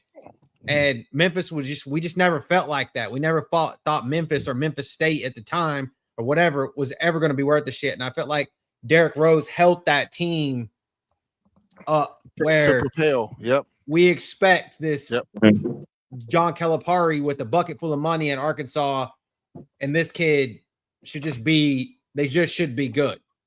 So let me ask so you this. that's my thing. And like Calipari was kind of younger in his career. Yeah. I just felt like it was like the expectations. We had less expectations and got more from Derrick Rose's team than we have higher expectation, and they're getting the same or less from this Arkansas kid. That's just me being. So like I said, I'm keeping Jamal Murray, I'm keeping Devin Booker, I'm keeping SG out of this. Out of the 4 names I've named, which was John Wall, Derrick Rose, Tyreke Evans, and Dewan Wagner, how many of them are you taking? How many of those are you taking over Darius Acuff? I'm personally taking Derrick Rose and John Wall over him. That's just me. Everybody else is understandable because he's better than all the other dudes were up over there in Kentucky. You know, De'Aaron Fox, all of them. Like he played better than they did up over there. He looked better on the basketball court than those guys did. What about Tyreke? You taking Acuff over Tyreke Evans at Memphis? Tyreke Evans was a problem at Memphis. Woo! I might have them as a tie. Tyreke Evans is a problem. That might be a tie because then he was crazy at Memphis. I think about Tyreke because obviously I can't remember who Reek had with him at Memphis. I know Derrick Rose had CDR with him. Mm-hmm. And Dorsey. Dorsey. Oh yeah, Dorsey. Joey Dorsey. Yep. Joey Dorsey. Yeah. Do you want to say Ken Dorsey? And Yeah, don't everyone say Ken Dorsey on the show. And then I don't know who that is. Jesus Christ. All right, my last call down names. But I do want to say, John, I'm not mad at you for that calling out names, but I don't think Kendrick Perkins was as off as what a lot of people try to make him out to be when you really sit down and look at the numbers. Oh, numbers wise, he's better than all of them. And when you look at the gameplay, dog, like I think he's the best shooter out of everybody that you named. Mm-hmm. I just think that like it's just something about Derrick Rose for me that just is top notch for me. I ain't mad at that. So this last one's it's kind They of beat Oklahoma that year in the tournament, didn't they? Who? Memphis. They went to the Natty. They lost to Kansas. They lost to that Mario Chalmers team. Which is Yeah, I know. Which I'm saying, didn't they beat Oklahoma on the way to go up over there? Yeah, they beat Adrian Peterson. They beat, No, that was Blake Griffin team. Blake Griffin's Oklahoma. What's wrong with you? What I said? You said Adrian Peterson. No, Well, he only beat kids. It's like Jason White and them dudes. Excuse me. What'd you just say, Nick? Oh, no, nothing. Go ahead. Wow. All right, my last one it's kind of for Nick, but I gotta say it. Man. Artie Moreno. I'm sorry, Nick. I feel for you, dog. You're my guy, man. This ticked me off for you. So Artie Moreno, the owner of the Angels, said the number one thing Angels fans want is affordability. They want affordability. No. They want safety, and they want a good experience.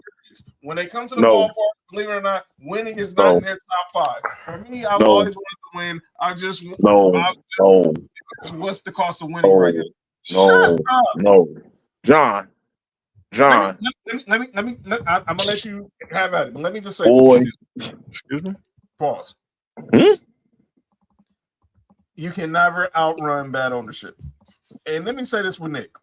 He's dealt with this with Donald Sterling, at Al Davis at the end of his life, even now with Mark Davis. But this dude takes the cake for dumbest owner. All the owners of your squads.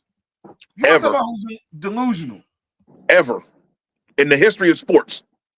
And like I said this to our boy Bass, who's also an Angels fan. It's like, and I know where Nick's gonna go. How the heck do you have two of the greatest players of all time in your era, and you've only won one playoff game? But saying the fans care about affordability, okay, that's all good and all because fans don't want to pay high. Nobody gives a shit about that. Nobody cares. If people going to go to the games, they're going to go to the games. I've watched exactly. 4 million people went to Dodgers games last year. So if you want to spend the money, you're going to spend the money. Thank you. Who was the Angels owner when they won the World Series? It was Gene Autry. No, okay. Yeah, it wasn't this piece of shit. It was Gene Autry. I thought it wasn't. Oh, okay. It was who you thought it was? I thought it was Disney when I thought Disney owned it. It was Disney. Disney when they became Anaheim.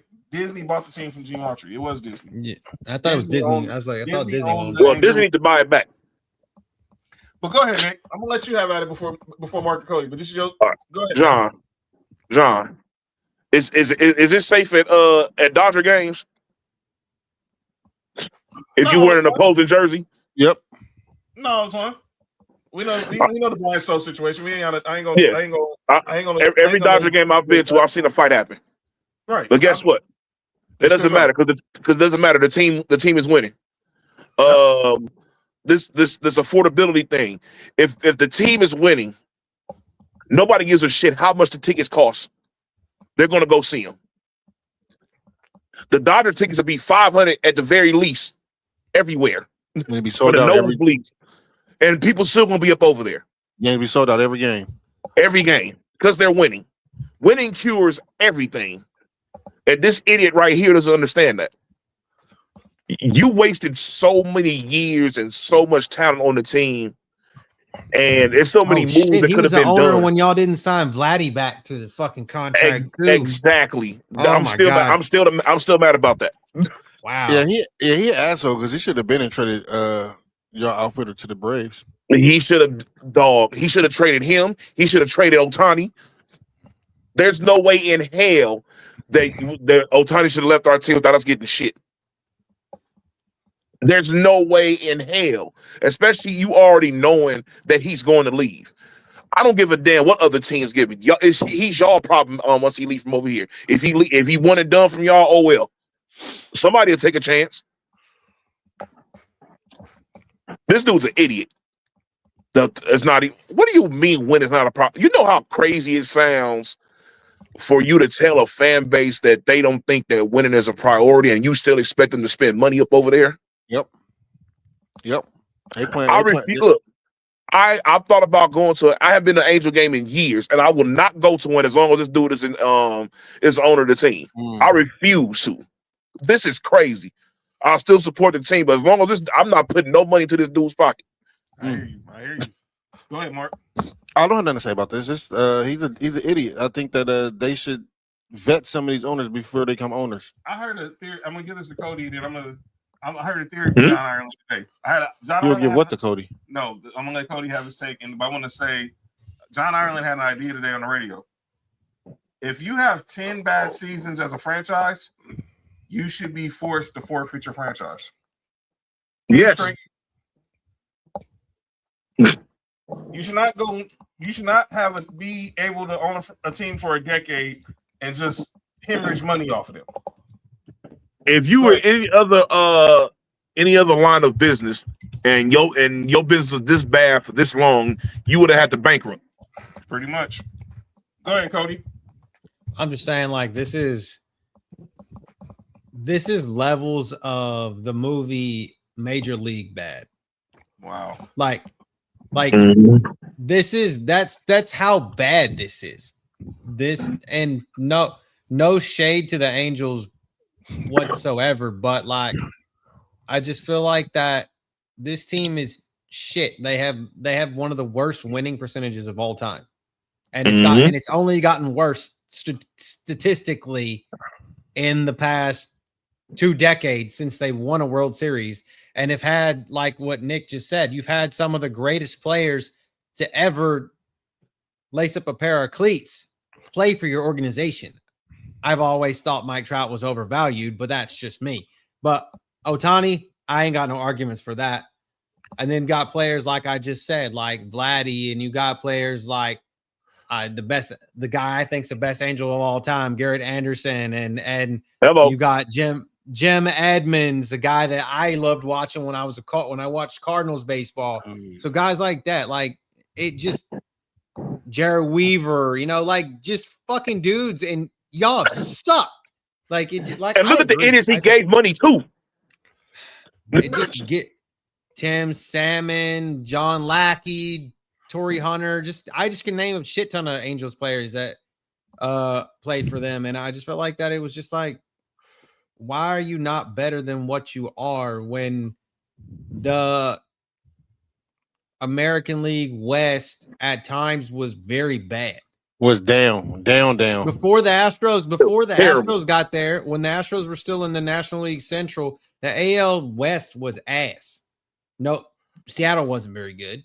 Y'all were okay.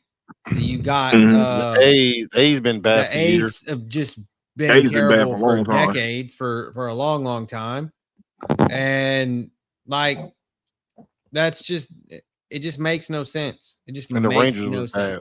Yeah, Rangers were mediocre. I mean, they kind of ran it in the middle of the 2000s, but they were one of those teams that had a really good roster that couldn't do shit with it, and they go to the playoff, to this World Series, and get beat. So I'm just saying, I think it's stupid. I really do. I like that what you just said, John, where if you have a bunch of bad seasons like in a row, that you should come under fire at least as an owner to be like, hey, this is what we need to do.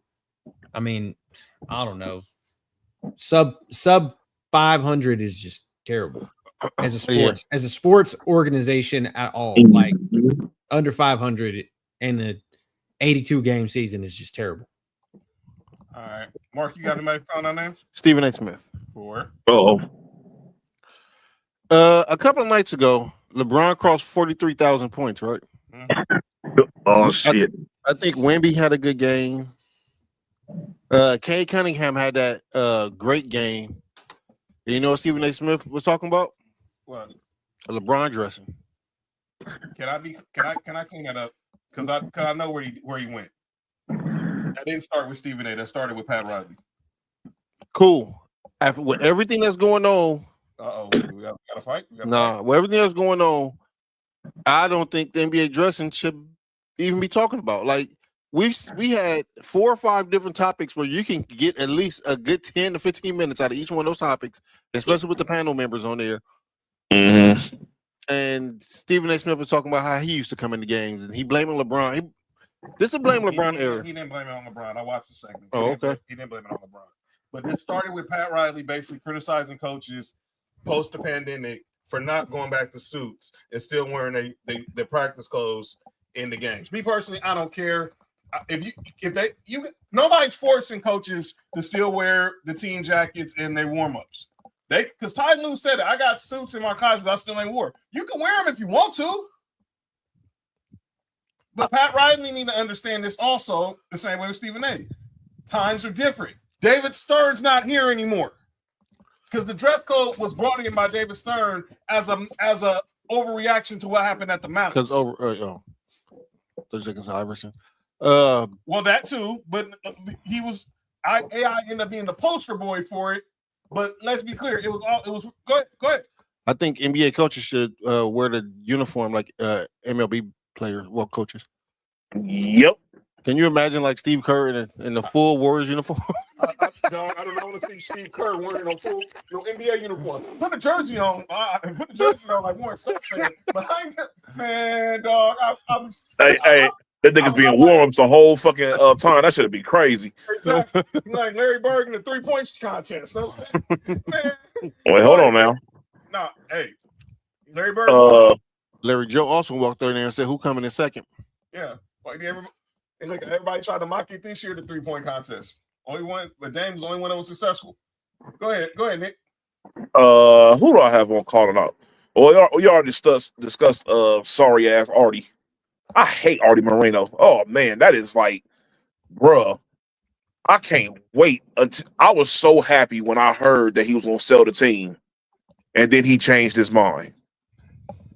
And I'm like, bro, I still don't to this day don't understand that. Sell the team. But man, fuck him. What else I have one calling out names? Oh my god. Damn, I forgot who. It had something to do with I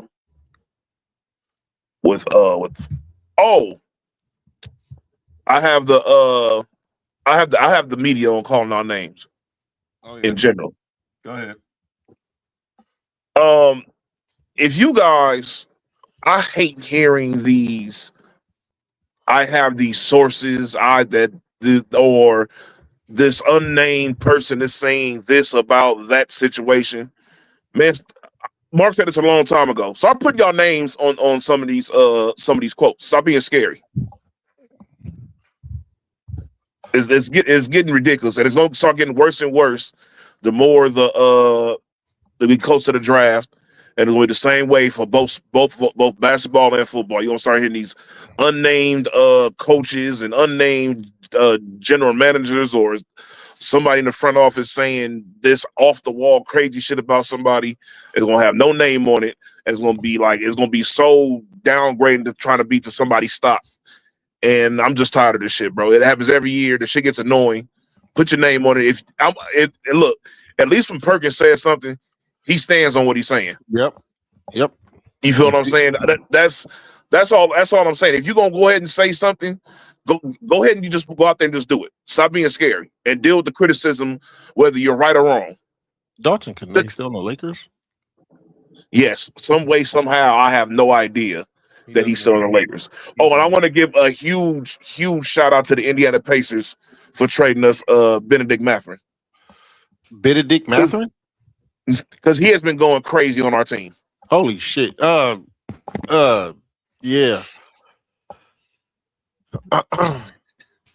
Welcome back to chaos. Yeah. Ben Mathurin is balling for y'all, dog. I love Zubats, man. But look, that looks like a good trade. It looks like a really good trade. Hey, man. You gotta bring somebody young up over there, man. We were in a predicament where we couldn't get any youth on our team. We didn't have no draft picks because of the fucking Paul George trade. And you can only get so many second rounders. That's hopefully they eventually do something and they don't. So it's like, you gotta You got to make moves against some of these young guys. You know, we got lucky that he was in a predicament where it's the same thing with Kuminga going up over there to Atlanta. And Kuminga dropped like 25 tonight in his first game with Atlanta. Damn, so you turn over there, Orlando start going crazy. Go figure. All right, Coach, you got anybody for calling on names before we get up out of here? I do not. Other than the fact of the media, like you said, just stop talking shit. All right. Exactly. So we're going to get up out of here. We'll be back on Friday, talk some more NBA. First day of the Combine is Thursday. Any news or updates out of there, we'll definitely bring them to you on Friday. Bring them out. With me and Mark. Stay tuned. I might have an announcement about Sunday Night Lights Hoops Edition. Oh shit! But we'll see when it's a certain game that's going to be on the schedule in a couple weeks. So I might want to do a watch along for, but we'll see how the schedule permits, how Daddy Daughter Day goes. So to let you know about that. But Sam, you know, you too, brother. Whatever you're going through, you know, we're here for you. We'll see y'all Friday. Check me out tomorrow. Me and Terrell, Sports4U Wrestling. Check out rest of the CCN crew. Obviously, Humble Roses is on hiatus right now. Check out Marks with Mikes. Check out Main Event Mamas. Check out the Mimi Morning Show. Check out Best in the World with Terrell and Dale on Thursday. But check us out Shout Friday. out to Uncle Allen. Yeah. And if you know, congratulations to the great AJ Styles. You know what I'm saying? And check us out Friday for Sports4U, and then Saturday Sports4U Wrestling, the Elimination Chamber watch along. Subscribe, YouTube, follow us on X, Instagram, and TikTok, and Facebook at Sports4U Podcast. And we will see y'all on Friday. This has been Sports4U. I'm John. That's Mark. Yep. That's Nick Freeze. That's Cody. And we'll see y'all Friday. Peace out, everybody. For you, from the coast to you, 3 LA minds talking what we do, from the streets to the stats, from the bar to the chat. Sports4U. Yeah, we run it like that. Hit that link, lock that feed, John. Nick, all that you need. Sports4U, every day, new seed, from LA roots to the whole world's league.